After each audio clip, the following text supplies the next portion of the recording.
like this.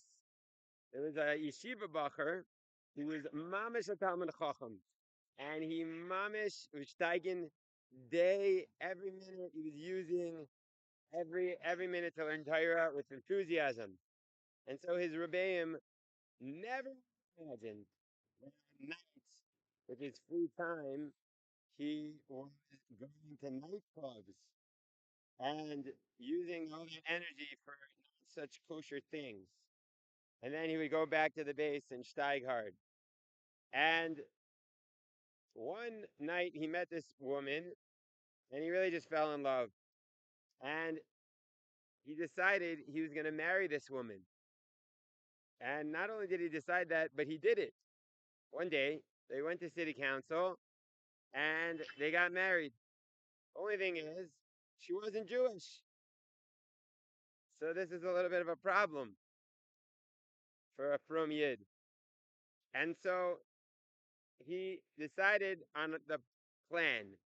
He couldn't tell his parents that he just married a shiksa. So instead, what he did was he'll leave yeshiva, start a new life with his new wife, and over the course of the year, he'll figure out a way to let his parents know. But he just didn't have the heart to do it right away. So how was he gonna? First, he had to leave yeshiva. So he told his dad. He made up a story. That he took a car of his friend and he crashed it. And thank God he was okay. But there was no insurance, and he had to pay back the money. And he didn't want to take a loan. He didn't have the money to pay it back. So he decided he's going to leave yeshiva and he's going to start working.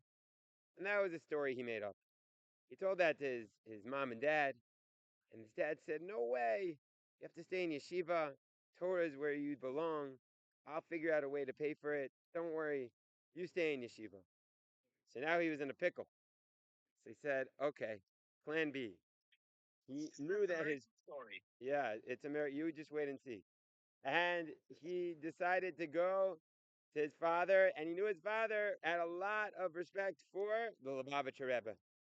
The Lubavitcher Rebbe was a modern man, a genius, knew science, knew many things, and so he knew he figured the Lubavitcher Rebbe would understand he needed to get a job and go into the modern world, and his father would respect the Lubavitcher Rebbe's opinion. His father agreed, and his father sent his brother to drive with him to ask the Heilige Lubavitcher Rebbe, should I go to yeshiva or should I go to work? Deal.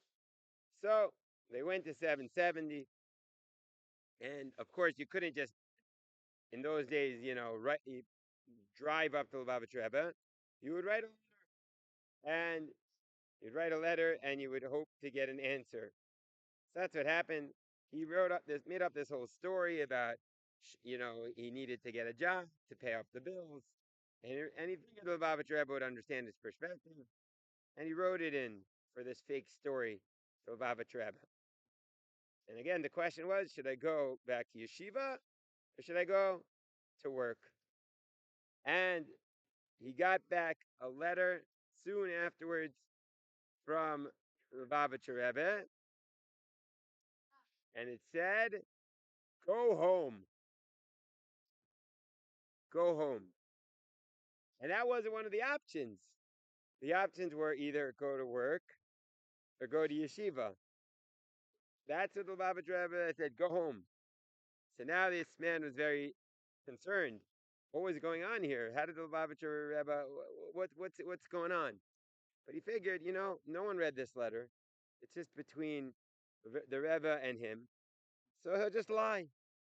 So he told his dad, okay, his brother, okay, the Rebbe said I should go to work. So his brother said, okay, but we're already at 770, and I have some friends. I'm gonna go say hi. So he went, figured it wouldn't be right to not say hi, and he greeted some old friends in 770. And while he was doing that, the secretary of the Rebbe ran after the brother. Said the Rebbe would like to speak to you after Mariv. And so, what choice did he have? He davened Mariv. His brother's still in the car, and he goes. He gets the yechidus of the Rebbe. The Rebbe is very direct. He says, make sure you watch your brother and you bring him home. And the brother was now very confused. But didn't the Rebbe just say that he should go to work? And the Rebbe was very smart, and so he understood what was going on. He said he didn't want to make the brother look too bad, so he said, "Listen, just don't worry about what I said before. Right now, keep your eye, make sure that you bring your brother home." So now the brother comes back to the car and he tells his brother, the Steigen disco brother, that the Rebbe said, "I have to take you home." And now he understands that the Lubavitcher Rebbe could see through his lies. And the Rebbe could see through his lies. Certainly Hashem could see through his lies. And for the first time, he takes a good look at himself. And he realizes how low he's sunk to be lying, to have married a non-Jew. What's going on with him? And he realizes he needs to do tshuva. And he says, "Listen, I have to go back to the Rebbe. I have to speak to him again." That's what he does. He goes back to the Rebbe, and this time he tells him the truth, and he tells him the whole truth. And the Rebbe says, "You have to go back to your father. You have to tell him the whole story. You have to do tshuva. I know it's going to be very, very hard, but the reward you will get in Shemayim will be great, much, much greater than the pain of admitting the truth." And then, when you finish telling your father the truth, have your father speak to me, or we'll get a lawyer and we'll help you annul the marriage and get your holy Jewish life set back in track. That's exactly what happened. He went home, he told the truth. He divorced his non-Jewish wife. Eventually, he returned to yeshiva, remarried a Jewish wife, and became a great Torah scholar. All because, and he tells this story all over the world, all because of the Lubavitcher Rebbe's great wisdom, be able to pierce through the lies and see the truth. Gewalt, Gewalt. So let's sing a song in honor of the Heilige Rebbe.